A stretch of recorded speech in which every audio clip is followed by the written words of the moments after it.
Hello everybody, it's Josie here. Welcome back. I am doing a series or trilogy review today. So the series that I'm talking about is this glorious series over here. It's the Truly Devious series by Maureen Johnson. And a word about the look. So if you've read the series, particularly in the third book, you'll know that Bonnie and Clyde are referenced in it. That's not really giving away the story, but Bonnie and Clyde are referenced in it. And I thought I would take a bit of inspiration from the Faye Dunaway version of Bonnie and Clyde, because I do love me a bit of Bonnie and Clyde, and she looks unbelievable in those films. So hence that is kind of the look today that I was trying to go for. Anyway, beside the point, let's talk about the books. So I will say I did read Truly Devious. So these are the three books. You've got Truly Devious, that's the first one. The second one is The Vanishing Stare, and the third one is The Hand on the Wall. And this one very recently came out. Now, these three books, I know there is a fourth book technically in the series coming out mid next year, I think around June next year, or not next year, what am I saying? It's 2021. June this year, which I'm really anticipating. So spoiler, I enjoyed these, but it is a separate case. So these three books, luckily, because I was like, if this last book ends on the kind of cliffhanger the first and the second ones did, I'm going to be really annoyed. Luckily it didn't. So this Truly Devious case, as it is kind of wrapped up in these three books. So don't fear. So you can read the whole series back to back. And that is what I did. So over the kind of the Christmas New Year holidays, I read all three of these books. The first one, Truly Devious, I had actually already read probably a couple of years ago, but I wanted to kind of reread it and refamiliarize myself with the story. So the premise of the story is you have Stevie. Stevie is obsessed with true crime. She is a wannabe detective, or she is a detective. She calls herself a detective. She is a detective. She detects. She loves real true crime. She loves the true crime podcasts. She loves Sherlock Holmes, Poirot, you know, all the Agatha Christies. She loves all that. And she is also, what I love about this book is that you've got quite a bit of diverse representation in it. So Stevie as a character also has anxiety attacks. And on the page and in the book, you kind of have these glimpses into her having an anxiety attack, having to take her medication, how she deals with that. And she's a little bit socially awkward. She kind of lives in her world. Human interaction can be a little bit strange with her sometimes, especially when it comes to the boys. But she's wonderful. I adore her as a character. And I have to say, if you've read A Good Girl's Guide to Murder, Pip, she reminds me of that character a little bit. They have something in common. So anyway, Stevie, obsessed with a true crime, and she applies to go to this very exclusive school. So this series for me is a mixture of a YA thriller, murder mystery, and dark academia, which I love, which is my thing at the moment, which I'm reading tons of. There's a stack there. So just from the go, this kind of series had me hooked. So she applies to go to Ellingham Academy, which is this really exclusive Vermont boarding school up in the hills, up in the mountains. And she gets in.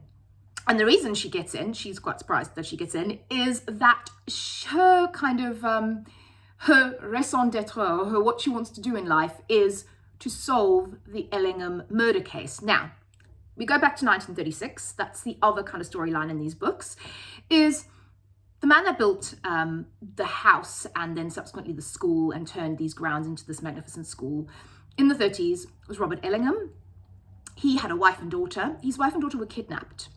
And there was a note that was sent to him, and it was signed Truly Devious. This is where we get the kind of Truly Devious title from. But also, that case was never really solved. No one knows really who took his wife and daughter and what exactly happened.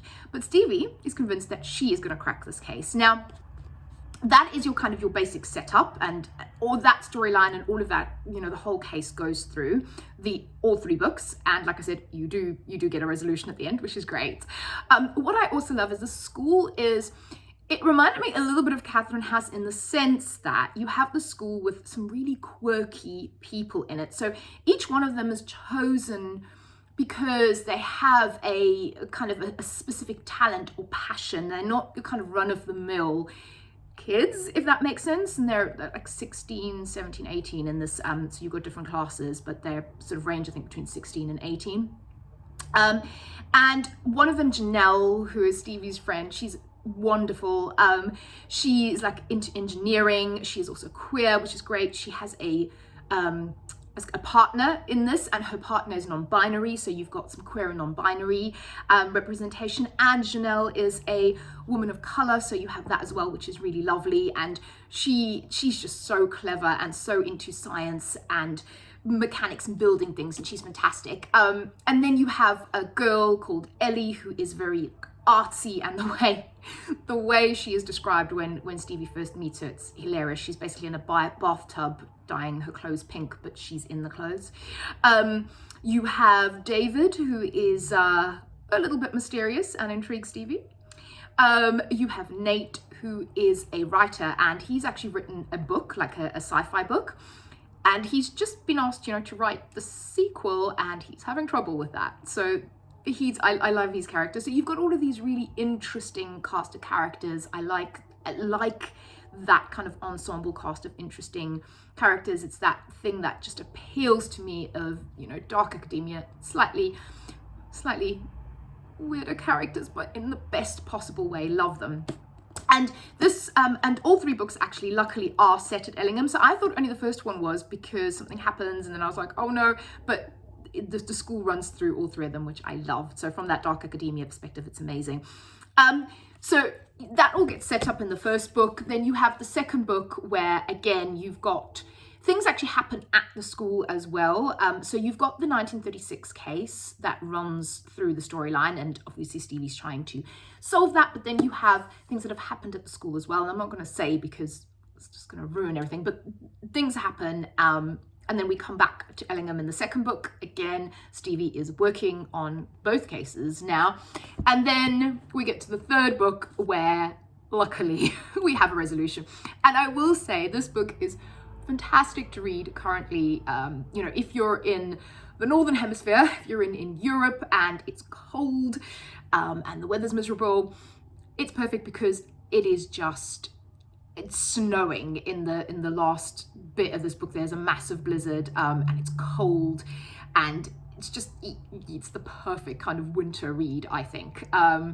But I have to say, I really loved, if it hasn't come across, I really loved all three of these books. I think they are fun. The series is, it's YA, so it's not Agatha Christie, but it's Agatha Christie-like in the sense that, you have this detective and you have all these great characters and you have this wonderful school setting, which I loved. I've realised I really, really like Maureen Johnson. I read the first book in a Shades of London series, and I'll be reading the rest of those as well because I really like that as well. And it's great fun. So, like I said, if you liked A Good Girl's Guide to Murder, I think you may like this. Slightly different take, but I think, the main character sort of has that, and obviously the teenage girl who wants to be a detective. Steve wants to work for the FBI in this, so I think if you like that, you might like this series. And again, like I said, it's a great fun winter read, and I can see this as a series. I think Amazon, Netflix, someone should pick these three books up and turn them, if they haven't already, which they might have, because I've noticed that I say that and then people come back and go, yeah, it is a series. But if it isn't, someone should pick this up and turn it into a series, because I think it would make a great TV series to watch. Yes, so that is my review on these. Let me know what you think. Let me know if you've read them, anything similar that you think I might like. And thank you all for watching. Keep well and safe, and I will speak to you all again in the next video. Bye.